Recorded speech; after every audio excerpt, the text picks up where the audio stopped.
ಮೊನ್ನೆ ಇಲ್ಲಿ ಎದುರುಗಡೆ ನನಗೊಂದು ದೊಡ್ಡ ಕಟೌಟ್ ಕಾಣಿಸ್ತಾ ಇದೆ ಸಿದ್ದರಾಮಯ್ಯ ಅವರದು. ರಾಜ್ಯ ಸರ್ಕಾರದ ಅಭೂತಪೂರ್ವ ಕೊಡುಗೆ ಅಂತ. ರಾಜ್ಯ ಸರ್ಕಾರದ ಅಭೂತಪೂರ್ವ ಕೊಡುಗೆ ಏನಪ್ಪಾ ಅಂತ ಹೇಳಿದ್ರೆ ಬೆಲೆ ಏರಿಕೆ. ಹೌದೋ ಅಲ್ಲ? ಹೌದು ಅನ್ನೋರು ಸ್ವಲ್ಪ ಕೈ ಮೇಲೆ ಮಾಡಿ. ಇದಕ್ಕಿಂತ ಆಕ್ರೋಶ ಬೇಕಾ? ಎಷ್ಟು ವಸ್ತುಗಳು ಬೆಲೆ ಏರಿಕೆ ಮಾಡಿದ್ದಾರೆ. ಬೆಳಿಗ್ಗೆ ಎದ್ದ ತಕ್ಷಣನೇ ಕಾಫಿ ಟೀ ಕುಡಿಬೇಕು ಅಂತ ಹೇಳಿದ್ರೆ ಅಲ್ಲಿಂದ ಹಿಡ್ಕೊಂಡು ರಾತ್ರಿ ಮಲ್ಕೊಳ್ಳೋವರೆಗೆ ಏನ್ ತಗೊಳ್ತೀರಾ ಅಲ್ಲಿವರೆಗೆ. ಎಲ್ಲರೂ ಅಲ್ಲ, ಎಲ್ಲರೂ ಅಲ್ಲ, ಕೆಲವರು ಹಲವರು ಅಲ್ಲಿವರೆಗೆ ಟ್ಯಾಕ್ಸ್ ಹೆಚ್ಚಿಗೆ ಮಾಡಿದ್ದಾರೆ. ಅಂದ್ರೆ ನಿತ್ಯೋಪಯೋಗಿ ವಸ್ತುಗಳು, ಬೆಳಿಗ್ಗೆ ಕಾಫಿ ಟೀ ಹಾಲಿಂದ ಹಿಡ್ಕೊಂಡು ರಾತ್ರಿ ಆಲ್ಕೋಹಾಲ್ವರೆಗೆ ಸುಮಾರು 50 ವಸ್ತುಗಳ ಬೆಲೆ ಏರಿಕೆಯನ್ನ ಮಾಡಿರ್ತಕ್ಕಂಥ ರಾಜ್ಯದ್ರೋಹಿ ಜನದ್ರೋಹಿ ಸರ್ಕಾರ ಯಾವುದಪ್ಪ ಅಂತ ಹೇಳಿದ್ರೆ ಮಾನ್ಯ ಸಿದ್ದರಾಮಯ್ಯ ಅವರ ಸರ್ಕಾರ. ಹೌದೋ ಅಲ್ವೋ? ಹೌದ್ ತಾನೆ? ಹೌದು ಅಂದ್ರೆ ಹೌದು ಅನ್ರಿ, ಇಲ್ಲ ಅಂದ್ರೆ ಇಲ್ಲ ಅನ್ರಿ. ಹೌದಾ? ಎರಡನೇದೇನು, ಇಲ್ಲಿ ನಮ್ಮ ಮಾನ್ಯ ಸಚಿವರಿದ್ದಾರೆ ರಹೀಂ ಖಾನ್ ಅವರು. ಬಹುಶಃ ಈ ಜಮೀರ್ ಅವ್ರದ್ದು ಮತ್ತೆ ರಹೀಂ ಖಾನ್ ಅವ್ರದ್ದು ಇನ್ಫ್ಲೂಯೆನ್ಸು ನಮ್ಮ ಸಿದ್ದರಾಮಯ್ಯ ಅವರ ಮೇಲೆ ಬಹಳಷ್ಟು ಆಗಿದೆ ಅನ್ನಂಗೆ ಕಾಣುತ್ತೆ. ಏನ್ ಎಫೆಕ್ಟು, ಏನ್ ಪರಿಣಾಮ? ರಹೀಂ ಖಾನ್ ಅವರ ಎಫೆಕ್ಟು ಸಿದ್ದರಾಮಯ್ಯ ಅವರ ಮೇಲೆ, ಜಮೀರ್ ಅವರ ಎಫೆಕ್ಟು ಸಿದ್ದರಾಮಯ್ಯ ಅವರ ಮೇಲೆ. ಇನ್ಮೇಲೆ ಇವರ ಎಫೆಕ್ಟ್ನಿಂದ ಕರ್ನಾಟಕ ರಾಜ್ಯದಲ್ಲಿ ಬೀದರ್ನ ವಿದ್ಯಾರ್ಥಿಗಳು ಜನಿವಾರ ಹಾಕೊಳ್ಬಾರ್ದು. ಏನ್ ಹಾಕೊಳ್ಬಾರ್ದು? ಜನಿವಾರ ಹಾಕೊಳ್ಬಾರ್ದು, ಶಿವದಾರ ಹಾಕೊಳ್ಬಾರ್ದು. ಯಾಕೆ? ಹಾಕೊಂಡ್ರೆ ನಿಮಗೆ ಎಕ್ಸಾಮಿನೇಷನ್ ಹಾಲಿಗೆ ಬಿಡಲ್ಲ. ಇಂಥ ಒಂದು ಸೆಕ್ಯುಲರ್ ಸರ್ಕಾರ ಬಹುಶಃ ನಮ್ಮ ದೇಶದಲ್ಲಿ ಇನ್ನೆಲ್ಲೂ ಇಲ್ಲ. ಬಹಳಷ್ಟು ಸೆಕ್ಯುಲರ್ ಬಗ್ಗೆ ಮಾತಾಡ್ತಾರೆ ನಮ್ಮ ಸಿದ್ದರಾಮಯ್ಯ ಅವರು. ಜನಿವಾರ ಹಾಕೊಂಡ್ರೆ ಎಕ್ಸಾಮಿನೇಷನ್ ಹಾಲಿಗೆ ಬಿಡಲ್ಲ ಅಂತ ಹೇಳ್ತೆ. Is it the secularism of the Siddaramaiah government? ಇದು ಸಿದ್ದರಾಮಯ್ಯ ಸರ್ಕಾರದ ಹೊಸ ಸೆಕ್ಯುಲರ್ ನೀತಿನ? ಎರಡನೇ ಪಾಯಿಂಟ್ ಅನ್ನ ನಾನು ಕೇಳ್ತೇನೆ. ಇದು ಹೊಸದಲ್ಲ. ಇದು ಸಿಇಟಿ ಎಕ್ಸಾಮಿನೇಷನ್ ಹಾಲ್ಗೆ ಮ್ಯಾಥಮೆಟಿಕ್ಸ್ ವಿದ್ಯಾರ್ಥಿ ಬರಿಬೇಕಾಗಿತ್ತು ಎಕ್ಸಾಮ್.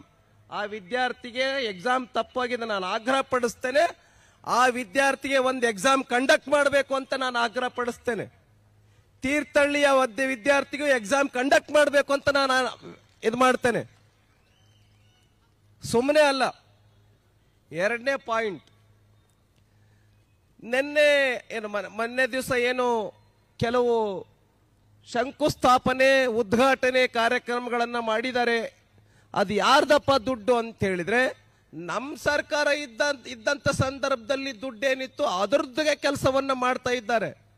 ಅಂದ್ರೆ ಈ ಸರ್ಕಾರದ ನೀತಿ ಏನಪ್ಪ ಅಂತ ಹೇಳಿದ್ರೆ ಹಳೆ ಕಲ್ಲು ಹೊಸ ಬಿಲ್ಲು, ಹಳೆ ಕಲ್ಲು ಹೊಸ ಬಿಲ್ಲು. ಈ ಸರ್ಕಾರಕ್ಕೆ ಏನಾರ ನಾಚಿಕೆ ಮಾನ ಮರ್ಯಾದೆ ಏನಾದ್ರು ಇದೆಯಾ?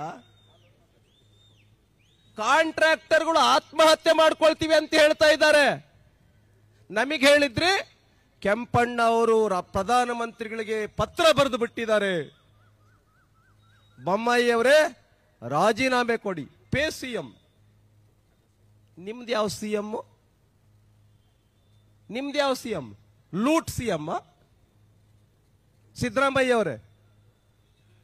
ನಿಮ್ದು ಯಾವ ಸಿಎಂ? Loot CM? ಲೂಟ್ ನಡೀತಾ ಇದೆ, ದರೋಡೆ ನಡೀತಾ ಇದೆ ಈ ಸರ್ಕಾರದಲ್ಲಿ. ಹೇಳೋರು ಕೇಳೋರು ಯಾರು ಇಲ್ಲ, ಮಹಿಳೆಯರಿಗೆ ರಕ್ಷಣೆ ಇಲ್ಲ, ರೇಪ್ ನಡೀತಾ ಇದೆ.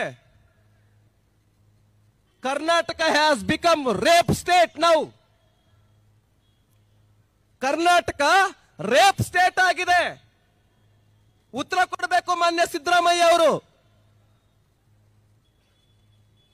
ಕರ್ನಾಟಕದಲ್ಲಿ ಬೆಲೆ ಏರಿಕೆ ವಾರ್ ನಡೀತಾ ಇದೆ, ಪ್ರೈಸ್ ಹೈಕಿಂಗ್ ವಾರ್, दाम बढ़ाने का वार चल रहा है कर्नाटक में. ಇದಕ್ಕೆ ಉತ್ತರ ಕೊಡಬೇಕು. 50 ವಸ್ತುಗಳ ಬೆಲೆ ಏರಿಕೆ ಜೀವನ ನಡೆಸಂಗಿದೆಯಾ? ಜೀವನ ಬಹಳ ದುಸ್ತರ ಆಗಿದೆ, ಜೀವನ ದುಬಾರಿ ಆಗಿದೆ. ಕೂಲಿ ಮಾಡ್ತಕ್ಕಂಥವ್ರ ಪರಿಸ್ಥಿತಿ ಹೇಳತೀರದು. ಯಾರು ಮಹಿಳೆಯರಿಗೆ 2,000 ರೂಪಾಯಿ ಹಾಕ್ತಿದ್ದಾರೆ? ಯಾರ ಜೇಬಿನಿಂದ ಕತ್ರಿ ಹಾಕಿ 2,000 ರೂಪಾಯಿ ಕೊಡ್ತಾ ಇದ್ದಾರೆ? ಯಾರ ಜೇಬಿನಿಂದ? ಇಲ್ಲಿ ಕೈ ಎತ್ತಾ ಇದ್ದಾರೆ ನೋಡಿ, ನನ್ನ ಜೇಬಿನಿಂದ ಅಂತ ಹೇಳ್ತಾ ಇದ್ದಾರೆ. ಪುರುಷರ ಜೇಬಿನಿಂದ 1 ಕ್ವಾರ್ಟರ್ಗೆ ಎಷ್ಟು ರೂಪಾಯಿ ಹೆಚ್ಚಾಗಿದೆ ರೀ? 1 ಕ್ವಾರ್ಟರ್ಗೆ ಎಷ್ಟು ರೂಪಾಯಿ ಹೆಚ್ಚಾಗಿದೆ? ಕರೆಕ್ಟಾಗಿ ಯಾರಿಗೆ ಗೊತ್ತಿದೆ ಹೇಳ್ರಿ, ಹೇಳ್ರಿ, ಪರವಾಗಿಲ್ಲ, ಚಿಂತೆ ಮಾಡಬೇಡಿ. ಎಷ್ಟು? 50. ಎಷ್ಟು? 50. 1 ಕ್ವಾರ್ಟರ್ ತೆಗೆದುಕೊಂಡ್ರೆ 50, 2 ಕ್ವಾರ್ಟರ್ ತೆಗೆದುಕೊಂಡ್ರೆ 100. ಬೇಜಾರಾದ್ರೂ 1 ಕ್ವಾರ್ಟರ್, ಇನ್ನೂ ಬೇಜಾರ ಅಂದ್ರೆ 2 ಕ್ವಾರ್ಟರ್, ಖುಷಿ ಆದ್ರೆ 1 ಕ್ವಾರ್ಟರ್, ಜಾಸ್ತಿ ಖುಷಿ ಆದ್ರೆ 2 ಕ್ವಾರ್ಟರ್, ಬೇಜಾರಾದ್ರೂ ಕ್ವಾರ್ಟರ್, ಖುಷಿ ಆದ್ರೂ ಕ್ವಾರ್ಟರ್. ತಗೊಳ್ಳದೆ ನಿಲ್ಸಂಗಂತೂ ಇಲ್ಲ. ಸರ್ಕಾರಕ್ಕೆ ಆದಾಯ ಟಾರ್ಗೆಟ್ ಎಷ್ಟು ಕೊಟ್ಟಿದ್ದಾರೆ? ಕಳೆದ ಸಾರಿ 39,000 ಕೋಟಿ ಟಾರ್ಗೆಟ್ ಅಬಕಾರಿ ಇಲಾಖೆಗೆ. ಈ ಸಾರಿ ಟಾರ್ಗೆಟ್ ಎಷ್ಟು? 42,000 ಕೋಟಿ ಟಾರ್ಗೆಟ್ ಅಬಕಾರಿ ಇಲಾಖೆಯಿಂದ. ನೋಡಿ ಹೆಂಗ್ ಚಪ್ಪಾಳೆ ಹೊಡಿತಾ ಇದ್ದಾರೆ. ಕೆಲವರಿಗೆ ಖುಷಿ ಆಗತ್ತೆ. ಆದ್ರಿಂದ ಬಂಧುಗಳೇ, ಬಹಳಷ್ಟು ವಿಷಯ ಇದೆ. 2 ವರ್ಷದಲ್ಲಿ, ಕೇವಲ 2 ವರ್ಷದಲ್ಲಿ ಈ ಸರ್ಕಾರ ಹೋದ್ರು ಸಾಕಪ್ಪ ಅಂತೇಳಿ ಮಹಿಳೆಯರಿಂದ ಹಿಡ್ಕೊಂಡು, ಹುಡುಗರಿಂದ ಹಿಡ್ಕೊಂಡು, ವಿದ್ಯಾರ್ಥಿನಿಯರಿಂದ ಹಿಡ್ಕೊಂಡು ವೃದ್ಧರ ತನಕ ಎಲ್ಲರೂ ಕೂಡ ಶಾಪ ಹಾಕ್ತಾ ಇದ್ದಾರೆ. ಎಲ್ಲರೂ ಕೂಡ ಶಾಪ ಹಾಕ್ತಾ ಇದ್ದಾರೆ. ಹಾಕ್ತಾ ಇದ್ದಾರೋ ಇಲ್ಲೋ?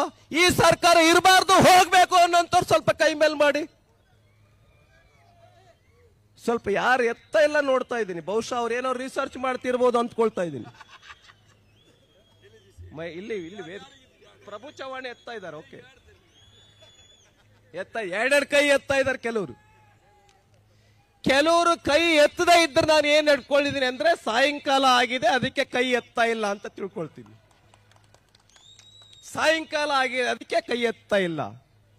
ಆದ್ರಿಂದ ಬಂಧುಗಳೇ, ತೊಗರಿ ಬೆಳೆ ಇದೇ ನಮ್ಮ ಗೊತ್ತಿಲ್ಲ ನನಗೆ, ಈಶ್ವರ್ ಖಂಡ್ರೆ ಅವರು ಆ ಹೋರಾಟದಲ್ಲಿ ಇದ್ರು. ಈಶ್ವರ್ ಖಂಡ್ರೆ ಅವರು, ನಿಮ್ಗೆಲ್ಲರಿಗೂ ಪ್ರಿಯವಾಗಿರ್ತಕ್ಕಂಥ ಪ್ರಿಯಾಂಕಾ ಖರ್ಗೆ ಅವರು, ಶರಣು ಪಾಟೀಲ್ ಅವರು 1 ಹೆಕ್ಟೇರ್ಗೆ 25,000 ಕೊಡಬೇಕು ಅಂತೇಳಿ ಹೋರಾಟ ಮಾಡಿದ್ರು. ಗುಲ್ಬರ್ಗದಲ್ಲಿ, ಬೀದರ್ನಲ್ಲಿ ಕೊಟ್ರ?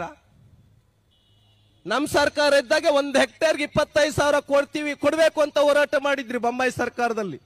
ನಮ್ಮ ಸರ್ಕಾರ ಅವತ್ತು 700 ಕೋಟಿ ರೂಪಾಯಿಗೆ ಪರಿಹಾರ ಕೊಡಬೇಕು ಅಂತೇಳಿ ಆದೇಶವನ್ನು ಹೊರಡಿಸ್ತು. ನಿಮ್ ಸರ್ಕಾರ ಏನ್ ಮಾಡಿದೆ? ನಮ್ ಸರ್ಕಾರ, ಮೋದಿ ಸರ್ಕಾರ 667 ಕೋಟಿ ರೂಪಾಯಿ ತೊಗರಿ ಬೆಳೆಗೆ ಇನ್ಶೂರೆನ್ಸ್ ಮೂಲಕ ಹಣ ಕೊಡ್ತಾ ಇದೆ. ಏನ್ ಕೊಡ್ತಾ ಇದೆ ಈ ಸರ್ಕಾರ? ರೈತರಿಗೆ ಚಿಪ್ ಕೊಡ್ತಾ ಇದೆ. ಏನ್ ಕೊಡ್ತಾ ಇದೆ? ರೈತರಿಗೆ ತೆಂಗಿನಕಾಯಿ ಚಿಪ್ ಕೊಡ್ತಾ ಇದೆ. ರೈತರು ಆತ್ಮಹತ್ಯೆ ಮಾಡ್ಕೊಳ್ತಾ ಇದ್ದಾರೆ.